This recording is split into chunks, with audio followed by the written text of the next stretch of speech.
Salut à tous, Kwame Sport. J'espère que vous allez bien, peu importe l'heure et l'endroit où vous regardez cette vidéo.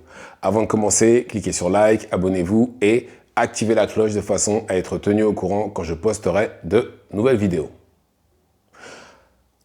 À la fin du mois de décembre, le week-end juste avant Noël, nous avons eu le rematch entre Usyk et Tyson Fury. Le premier combat s'était passé au mois de mai, il me semble. Et ce combat s'était soldé par une victoire de Usyk qui est devenu champion incontestable en heavyweight, chose qu'il n'y avait pas eu depuis Lennox Lewis, début des années 2000. Et c'est le premier champion incontestable sous l'ère des 4 ceintures. Mais grâce aux Saoudiens, on a eu ce combat-là et le rematch 6-7 mois après. Et Tyson Fury a perdu de nouveau contre Usyk, cette fois-ci par décision unanime. Le premier combat par décision partagée, mais cette fois-ci par décision unanime.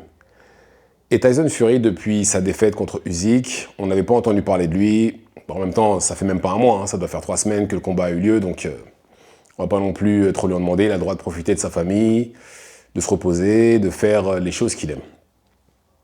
Mais, entre-temps, il y a Anthony Joshua qui, lui, par contre, est sorti de sa cachette, parce que lui aussi s'était fait discret depuis sa défaite contre Daniel Dubois au mois de septembre. Combat qu'il a perdu par KO en 5 rounds. Et il a fixé ses objectifs pour 2025, qui sont un rematch contre Dubois. Déjà, normalement, on aurait dû l'avoir le 22 février. Mais Joshua, apparemment, n'est pas apte à pouvoir combattre en février, officiellement. Et à la place, on va avoir Dubois contre Parker. Très belle affiche, d'ailleurs. Mais voilà, normalement, ça aurait dû être Dubois-Joshua 2. Et Dubois est dans la ligne de mire de Joshua.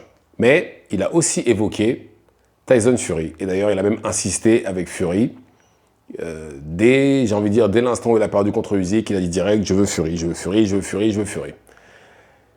Et là, aujourd'hui, on a Tyson Fury qui a annoncé qu'il ne remonterait plus jamais dans un ring, qu'il était officiellement à la retraite. Ouais. Tyson Fury à la retraite, le Gypsy King à la retraite. Et tout le monde s'est dit, ah, ça y est, c'est la fin, on n'aura pas tel combat, ça y est, c'est fini, il ne reviendra jamais, etc., etc. Et en réalité, non, il n'ira pas à la retraite. Et Joshua a commis une erreur. Il n'aurait jamais dû, même si on savait que Joshua et Eddie Hearn voulaient ce combat, il n'aurait jamais dû le dire en public. Jamais. Parce que là, justement, Fury, ce qu'il a fait en disant qu'il ne recombattra plus, c'est que là, maintenant, même si le côté A des négociations, c'est Anthony Joshua, Tyson Fury a son mot à dire. Parce que là, maintenant, il peut dire, ah, mais regardez, je suis à la retraite, moi, j'ai plus envie de boxer, ça me dit rien. Vous savez, si vous voulez que je revienne, il va falloir sortir le carnet de chèques et aligner les zéros. Voilà pourquoi Tyson Fury a dit qu'il est à la retraite. Pour faire monter les enchères, rien de plus, rien de moins.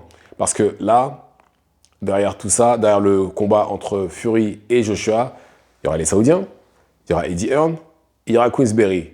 Ça va se passer à Londres. Grosse carte, plus de 100 000 personnes diffusées autour du monde. Il ne dira jamais non à un chèque de 100 millions. Jamais. Quitte à perdre, même prendre un KO, jamais il ne refusera un aussi gros chèque. Parce que là, c'est minimum 100 millions là, qu'il va prendre pour un combat contre Anthony Joshua.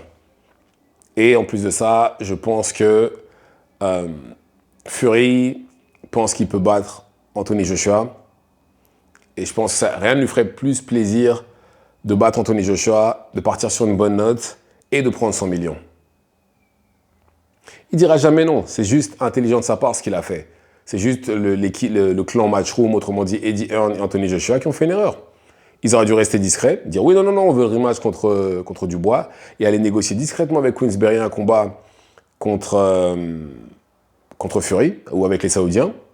Et là, maintenant, en plus, regardez bien, le timing parfait, parce que là, ce week-end, Turki Al-Alchik, le chef de Riyadh Season, a cité Joshua Fury dans les combats qu'il veut voir cette année en 2025. Il l'a cité. Timing parfait. Bon, je suis sûr que Fury s'est dit, bon, on va laisser le week-end passer, et après, vas-y, on va le dire. Boum, ça n'a pas loupé. Là, maintenant, tout le monde en parle. Je suis sûr que même Eddie Hearn et Joshua, là, au moment où on en parle, ils disent « Ah, on a merdé. » Ouais, on n'aurait jamais dû faire ça. On n'aurait jamais dû faire ça parce que là, maintenant, la balle est dans le camp de Fury. Et non seulement il y a le combat contre Anthony Joshua, mais il y a éventuellement un rematch contre Francis Ngannou. Ngannou lui a donné sûrement le combat le plus difficile après Wilder. Même si, parce que certes, il a perdu contre Fury, mais je trouve que le combat contre Francis était très très dur pour Tyson Fury. Et d'ailleurs, il en a parlé lui-même. Il a dit qu'éventuellement, ce sera un combat qu'il aimerait revisiter. Parce que je pense qu'il sait très bien qu'il ne s'est pas préparé et il a failli payer très très cher. Il est passé à 2 doigts de la défaite, même si d'un point de vue moral, la victoire, c'est pour Francis. Mais voilà, il a gagné au point, mais voilà, de très très peu. Il est passé à 2 doigts de l'humiliation encore, même pour moi, c'est comme s'il avait perdu, gagné par décision partagée contre un combattant MMA qui n'avait jamais boxé en professionnel avant. C'est une défaite pour moi. Même s'il a gagné au point, mais voilà, c'est une défaite pour moi, c'est pareil. Il devrait même avoir, pour moi, il y a 2,5 dans ces défaites. Mais bon, mais dans tous les cas, voilà, il y a au moins 2 gros chèques qui l'attendent. Donc je ne pense vraiment pas que Tyson Fury va partir à la retraite maintenant. Là, c'est juste un coup de bluff. Et d'ailleurs, c'est pas la première fois qu'il le fait. Je sais plus si c'était après Chisora ou après Dylan White, mais il avait dit la même chose. Et il est revenu. Il avait même dit, oui, si vous voulez que je revienne, il me faut un chèque de 500 millions. Il y a la vidéo sur YouTube, vous pouvez regarder. Donc, ne le croyez pas, il y a des gros chèques, des gros combats, des gros chèques. On va l'avoir, le combat contre Anthony Joshua, ne vous inquiétez absolument pas. Je suis sûr que même là au moment où on en parle, les Saoudiens et Eddie Hearn et celui qui s'occupe de Queensberry, Frank Warren, doivent être assis à une table en train de négocier le potentiel combat qu'il va y avoir. Et à mon avis, le combat, on l'aura aux alentours du mois de mai. Voilà, avril-mai. Aux alentours du week-end où Canelo combat au mois de mai. Ça se trouve même le même jour. Vu que c'est à Londres, ça ne gênera pas pour qu'on ait les 2 combats le même jour. Donc voilà. Non, Tyson Fury, vous devriez le connaître maintenant, les gars. Depuis le temps qu'il fait ce truc-là. Et je crois même qu'il avait dit qu'il ne reviendrait pas en 2015 quand il a arrêté de boxer parce qu'il a eu des problèmes. Je suis quasiment même sûr qu'à ce moment-là, il s'est dit, bon, je ne reviendrai pas. Je suis quasiment sûr qu'à ce moment-là, il avait dit qu'il prendra sa retraite aussi. Donc bon, en tous les cas, Tyson Fury reviendra. C'est juste du bluff, comme d'habitude. Il reviendra.